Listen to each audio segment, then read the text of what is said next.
ফেনীর ঠান্ডা একটি ভোরে সবাইকে শুভেচ্ছা। গতকাল বিকেল 5টায় ফেনীতে পৌঁছলেও রাতে থাকবার ব্যবস্থা করতে করতে প্রায় 10টা বেজে যায়।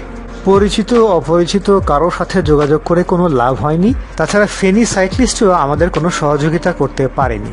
তাই অবশেষে আমরা ঠিক করেছিলাম যে হোটেলেই থাকবো, কিন্তু আমরা তা চাচ্ছিলাম না। কারণ ট্যুরিস্ট প্লেস হবার কারণে কক্সবাজারে খরচের বিষয়টি নিয়ে আমরা একটু চিন্তিত ছিলাম। তাই আমরা আমাদের সমস্ত খরচ বাঁচিয়ে রাখতে চাচ্ছিলাম কক্সবাজারের জন্য। কিন্তু সবশেষে অনেকটা অনাকাঙ্ক্ষিতভাবেই আমাদের থাকবার ব্যবস্থা হয়ে গেল এবং আমরা রাত কাটিয়েছি রাজাদের মতো।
আমাদের ক্রস কান্ট্রি রাইডের গল্পে সবাইকে আবারও স্বাগতম।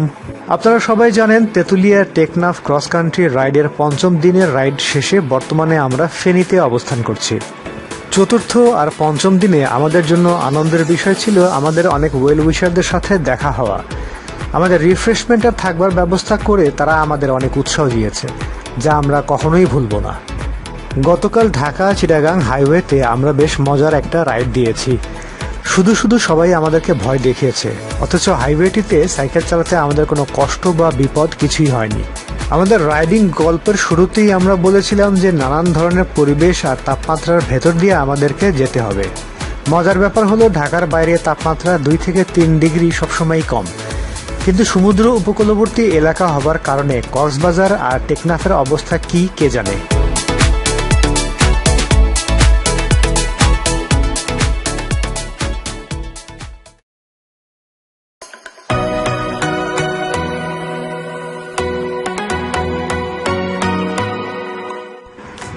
ফেনী থেকে রাইড শুরু করি আমরা সকাল 7টায়। রাইডের শুরুতেই দেখতে পেলাম সূর্য একদম ক্ষেপে আছে, অল্পতেই ঘেমে অস্থির হয়ে গেলাম। কিন্তু আজ থেকে যেহেতু আমরা বাংলাদেশের বিখ্যাত ট্যুরিস্ট এলাকাতে রাইড শুরু করতে যাচ্ছি, তাই সব রকম যন্ত্রণায় উপেক্ষা করা শুরু করলাম। আজ আমাদের 119 কিলোমিটার রাইড দিয়ে পৌঁছতে হবে চিটাগাং শহরে। রাইডের প্রাথমিক পর্যায়ে আমাদের ন্যাভিগেটর কামরুলের দেখানো রাস্তায় সকাল 10:30টায় আমরা পৌঁছালাম আমাদের আজকের প্রথম চেক পয়েন্ট মহামায়া ইকো পার্কে। আজ শনিবার, সাপ্তাহিক ছুটির দিন, তাই ইকো পার্কে অনেক ভিড়। সাইকেল নিয়ে পার্কের ভেতরে যাবার অনুমতির জন্য আমাদেরকে বেশ কিছুক্ষণ অপেক্ষা করতে হলো। মহামায়া ইকো পার্কটি খুব সুন্দর, সুন্দর পাহাড়ি এলাকা, সেই সাথে চমৎকার একটি লেক। আমরা এখানে সব মিলিয়ে প্রায় 1 ঘন্টার মতো সময় কাটাই। বিকেলে এই এলাকাটিতে সময় কাটানো চমৎকার একটি অভিজ্ঞতা হওয়ার কথা, কিন্তু এই মুহূর্তে শরীরের চামড়া পুড়ে যাবার মতো অসম্ভব গরম। পার্কটির ভেতরে প্রবেশ করতে পারলেও ঘুরে দেখতে পারিনি, কারণ পাহাড়ি উঁচু নিচু জায়গা হবার কারণে সাইকেল আমরা সাথে নিয়েও যেতে পারছিলাম না, আবার চুরি হয়ে যাবে সেই ভয়ে কোথাও রেখেও যেতে পারছিলাম না। তাই কি আর করা, কামরুল তার ভ্লগিং শেষ করলো আর আমিও দাঁড়িয়ে দাঁড়িয়ে যতটুকু সম্ভব ইকো পার্কের সৌন্দর্য উপভোগ করে বেরিয়ে পড়লাম আমাদের পরবর্তী গন্তব্যস্থল সীতাকুণ্ডের দিকে।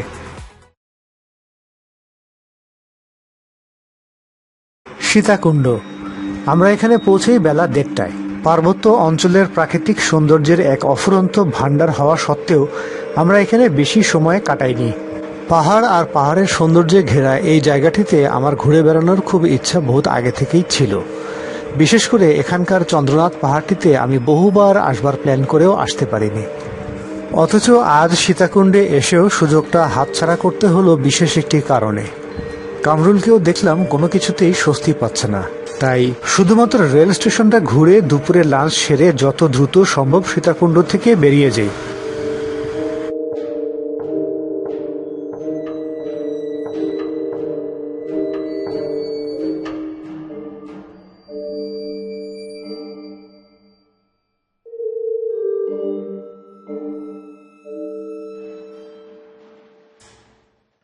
লাঞ্চ সেরে আমরা আমাদের রাইড শুরু করি আবার চিটাগাংয়ের উদ্দেশ্যে। কিন্তু সম্ভবত লাঞ্চ সেরে তাড়াহুড়ো করবার কারণেই আমরা হয়তো খুব দ্রুতই ক্লান্ত হয়ে যাই। শরীর যেন আর কোনোভাবেই এগোতে চাচ্ছে না। তাই ঠিক করলাম রাস্তার পাশে কোথাও কোনো সুন্দর ছায়াময় জায়গা দেখে একটু বিশ্রাম নেব। আমাদের স্ট্যামিনা ফিরে পেতে এই বিশ্রামটি আমাদের এখন খুব দরকার, এবং জায়গা খুঁজতেই বিশ্রামের জন্য আমরা এই জায়গাটি পেয়ে গেলাম। ফেনী চিটাগাং হাইওয়ের পাশে এই শান্ত ছায়াময় জায়গাটিতে বিশ্রাম নিতে এসে আমি 15 মিনিটের একটি সিয়াস্তাও নিয়ে ফেললাম। বিশ্রাম শেষ, আবার আমাদের রাইড শুরু।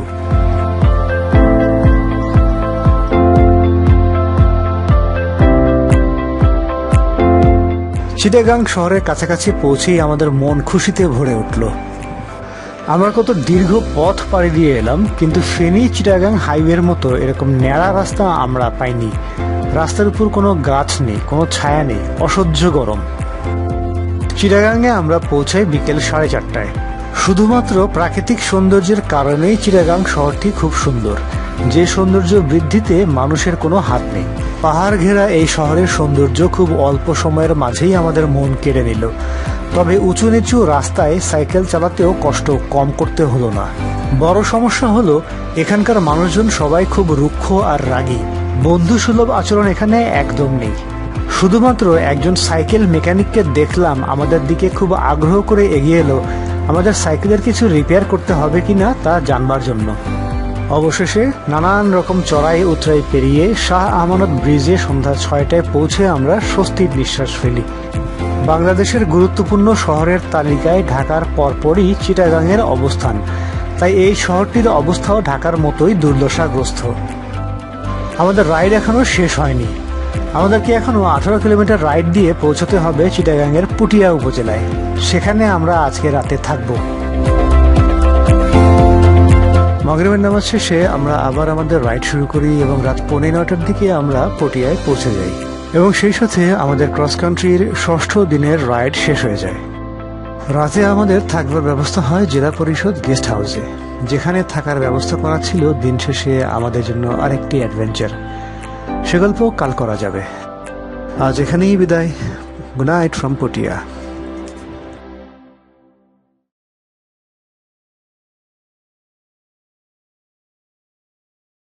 Good morning everyone and welcome back. গত রাতের অ্যাডভেঞ্চারের কারণে ঘুমোতে যদিও দেরি হয়েছিল, কিন্তু আজকের রাইডের জন্য তাড়াতাড়ি উঠতে পেরেছি। আজকের রাইড নিয়ে আমরা খুব এক্সাইটেড, কারণ আজ আমরা যাচ্ছি কক্সবাজার।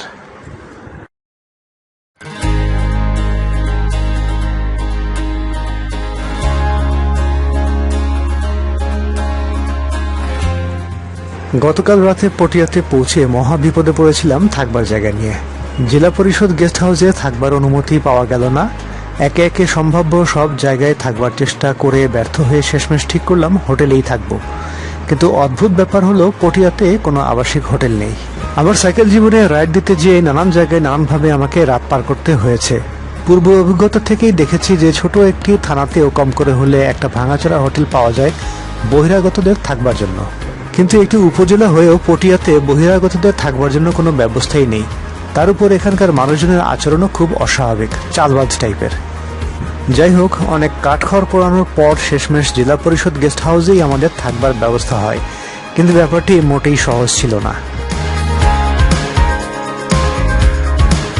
খুব উৎফুল্ল মনেই আমি আর কামরুল আজ আমাদের রাইড শুরু করেছি।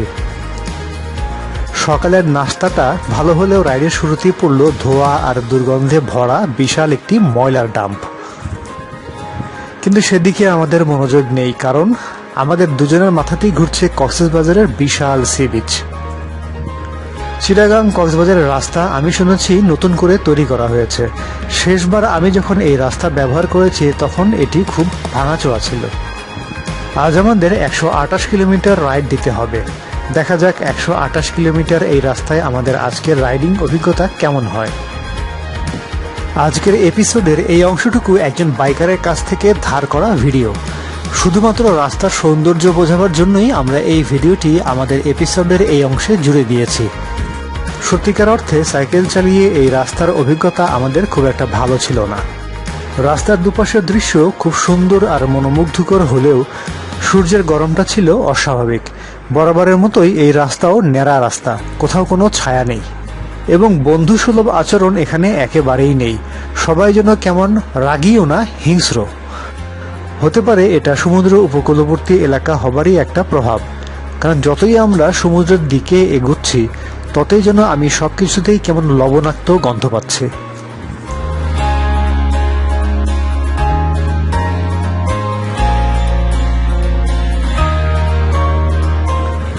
স্বাগতম। কক্সবাজার জেলাতে আমরা পৌঁছাই দুপুর 12:15টায়। কি একটা রাস্তা, কোথাও এক ফোঁটা ছায়া নেই। আমাদের এখনো 72 কিলোমিটার রাইড দিয়ে কক্সবাজার শহরে পৌঁছতে হবে। এখানে ছোট একটি টি ব্রেক নিয়ে আবার আমরা রাইড শুরু করি চকরিয়ার উদ্দেশ্যে। আমাদের সিদ্ধান্ত, চকরিয়াতে আমরা আমাদের লাঞ্চ ব্রেকটা নেব। গরমের কারণে আমাদের রাইডের গতি অনেক কমে গিয়েছিল, তাই চকরিয়াতে পৌঁছতেও আমাদের দেরি হয়ে যায়। লাঞ্চ শেষ করে আবার যখন আমরা রাইড শুরু করব তখন আমাদের একজন ওয়েল উইশার আমাদেরকে জানালো যে আমরা যদি কক্সবাজার শহরে পৌঁছতে চাই তাহলে অবশ্যই যেন সূর্যাস্তের আগে পৌঁছাই, কারণ চকরিয়া থেকে কক্সবাজার যাবার রাস্তাটুকু মোটেই নিরাপদ না। এখানে ছিনতাই, ডাকাতি, রাহাজানি সহ আরো নানান রকমের ক্রাইম হয়।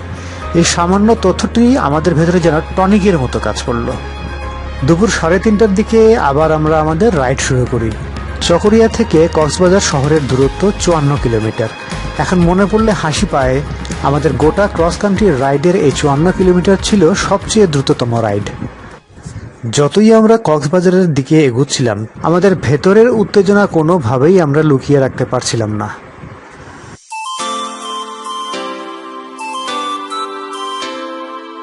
সবাইকে স্বাগতম পৃথিবীর দীর্ঘতম সি বিচ শহরে। কোনো রকম বিপদ বা দুর্ঘটনা ছাড়াই সূর্যাস্তের অনেক আগে আমরা কক্সবাজার শহরে পৌঁছে যাই।